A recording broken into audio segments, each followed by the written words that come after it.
What is up, everybody? Today is Tuesday, November 5th. It is election day, and I still took some trades, even though I said yesterday I might not. But the price action was just so clean, it just made complete sense to actually end up taking the trade that I took today. So as you can see, I do have 3 executions here. These 2 were scalps, so they were just short scalp trades. So I don't want to review those since that is not usually what I like to show. And I also don't want to teach that either, because what I want you guys to learn is, how to read the price moves where price goes from one area to another. Scalps are really just like short-term moves that render a lot of cash. So like I'm entering here, I'm exiting here, like it's just small. This one was a loss. I entered there, I lost there. And so here is the move that I really want to talk about. So I waited for after 10 o'clock like I usually do. And here is the candle that printed at 10. What is the one thing that we notice? We have a bearish 4-hour fair value gap right here, where price closed above that. Okay, price comes, creates a swing high, a higher low. We didn't tap into that low, remember, and now there is a lot of low resistance liquidity, so that is important to note. So price comes and creates that higher low, and then we start moving into a higher high. Okay. When price comes up into this area, it has already revisited it once, and now price is closing above that, which shows that we are bullish. We are looking for a long entry, and the same thing can be said for the 1-hour time frame. On the 1 hour, we had a 1-hour close above this bearish fair value gap, which already was touched twice, and now look at that, we have higher lows again, and we end up closing above that. So the price action is now bullish. Okay, we are looking for a bullish entry. And then on the 15-minute time frame, the order flow is also bullish. Another thing to note here is the fact that we had a sweep of liquidity before displacing higher. Okay, we have a liquidity grab right there. That is super important to note. We did sweep that and then we displaced above. So now it's after 10 o'clock. We're looking for some sort of entry right here. And the places that I marked as areas of interest are this 15-minute fair value gap right there and right here. These 2 areas are places where price could react out of. And then now that we know that we're looking for bullish action, where is our target? What swing high could we be targeting?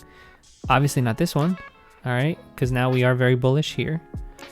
We are targeting this as our draw on liquidity, which also sits within equilibrium of this range right here, from the previous week high down to the previous week low. So we are still on an inside week. We've opened, we could be going high and then low, close. We could have that kind of a week this week. So now, right now, what it wants to do is it wants to manipulate up into this area, this draw of liquidity right there, to then continue going lower. So that is what I think will happen overall. Now, into the trade that we took.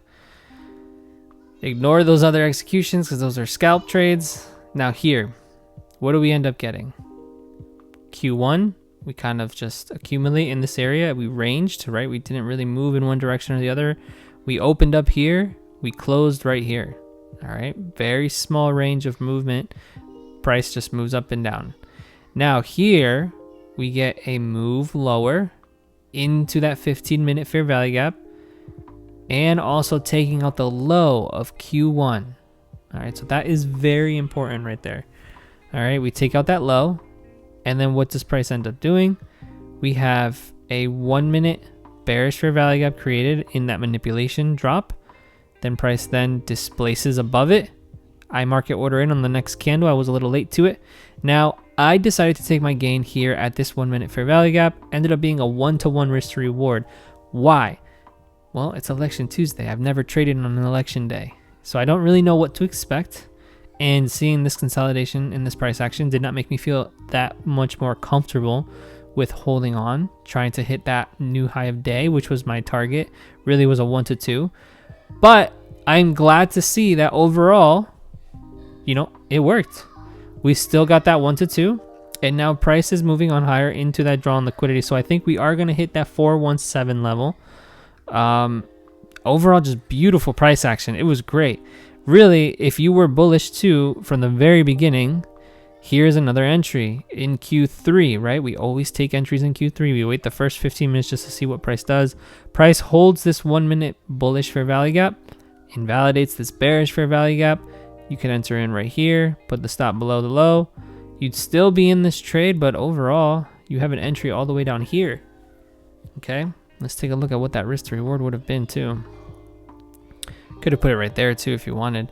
And it hit a 1 to 2 already. You could be in runners at that point. Yes, your runner would have got stopped out at break even if that's what you do. But if you hold on tight, I wouldn't recommend holding on full, obviously. That'd be a nice 1 to 5. Insane work. Insane work. But a 1 to 2 is more than enough. Today, with being an election day, I took a 1 to 1. I'm totally happy with that. These scalps were also great. I took this scalp, and then this one obviously was a loss, but it wasn't as bad as this one because I sized down. And I'm just happy overall. I mean, this is a great trading day, another green day for the week. And yeah, hopefully you guys didn't end up red. I will just be watching what the market does. We'll see what tonight brings with the election. I'm excited to see what the overnight action is going to look like. But yeah, be content with these moves. A 1 to 2 is more than enough on the day. All right, if you have proper risk and you're taking the setup, you're being very picky when and where you see that setup, taking 2 trades max, 1 to 2s are more than enough, guys. I know you see these people online taking 1 to 7s and 1 to 6 and 1 to 10s and 1 to 15s. Like, yeah, it's possible, right? But you want consistency. And if you're holding out for those 1 to 15s on a full position, your win rate might be lower. So, or you could be getting like really tight stops to be able to just even target a 1 to 15. Like, that's insane to me. So this is just the way I prefer. It's more consistent, it's more profitable, the win rate is higher for me. And yeah, so all right, y'all, I will see you all tomorrow. Good luck, have a great rest of your day. Peace.